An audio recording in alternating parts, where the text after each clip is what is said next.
Ma olen aastate jooksul aru saanud, et tegelikult kogemus on edus üks kõige väiksema tähtsusega asju.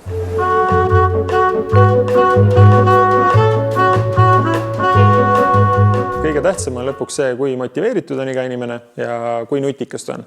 Et kui ruttu ta suudab uusi asju õppida. Kui tood sokke ja müüd sokke, siis sa teed ka säid sokke või halbu sokke ja siis kui hästi sa seda müüd, aga sa tead, kuidas sokkide müük käib. Aga siin on praegu selline kogu aeg sa nagu... Ainuke muster, mis töötab startupis, on kiire õppimine. Ma arvan, et kui mõelda, et mis on see, mida sa pead tegema kogu aeg, see on lihtsalt kogu aeg kiirelt õppima ja itereerima. Ma alustasin 19-aastaselt, mul polnud õrna aimugi ühestki äri aspektist. Et kuidas inimesi palgata, kuidas toodet ehitada, kuidas teha turundust, kuidas meediaga suhelda, kuidas investoreid leida, kuidas lepinguid läbi rääkida, mitte midagi. Aga sain aru, et tegelikult kõik need teemad on sellised, et sa võid sinna panna päev aega, lihtsalt guugeldad, loed mõned head raamatud, räägid mõne targa inimese, kes on seda enne teinud ja tegelikult seal pole midagi ületamatut. Mina olen ka kõike õppinud tegelikult täielikult selle protsessi käigus. Ma isegi kunagi ei mõelnud selle peale, et minust võiks ettevõtja saada või ma isegi ei unistanud sellest. Ja siis, kui ma sinna maailma sattusin, siis ma sinna sattusin ja siis ma hakkasin muidugi nagu rohkem uurima ja lugema.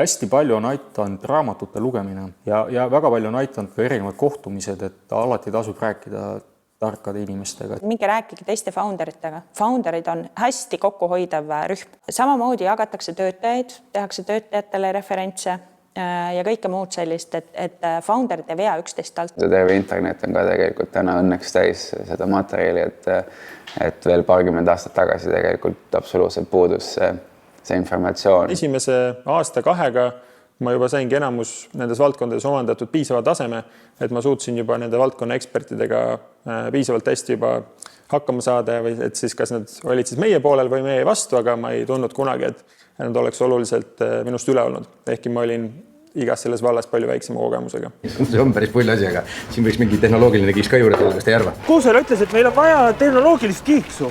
Sa tegid äppi. Ausõna, kui keegi ütleb mulle, et ta teeb äppi, siis see on sama hea, kui ma ütlen, et ma teen gangster äppi. You are the best programmer, I know. But please don't start anymore company. Mis sa sinna linna kipud? Sa võiksid Maie juurde putkasse minna. Kui sa oled alustav ettevõtja, siis sul on ümberringi hästi palju nõuandjaid. Su vanemad arvavad midagi, su sõbrad arvavad midagi, igasugu ärinõustajad arvavad midagi ja kõigil on mingi oma taust ja väga õigus arvata neid asju. Tihti need arvamused on väga, ütleme, lahknevad. See, et kui sul on palju nõuandjaid, siis kuula nad kõik ilusti ära, aga tee ikkagi omamoodi. Sinu ettevõtet ehitad sa ise esimest korda ja sa tead, ja keegi teine pole seda teinud. Ja see mäng on alati erinev. Õigeid vastuseid siin ei ole. Ja siis ainuke asi, mis sa pead ise ennast usaldama. Kui sul on vähegi hea pea ja suudad asju omaks võtta, siis see on kõik tehtud. Juba väiksena ma unistasin sellest, kuidas saada suureks. Ent suureks saades suureks kasvada ma unustasin.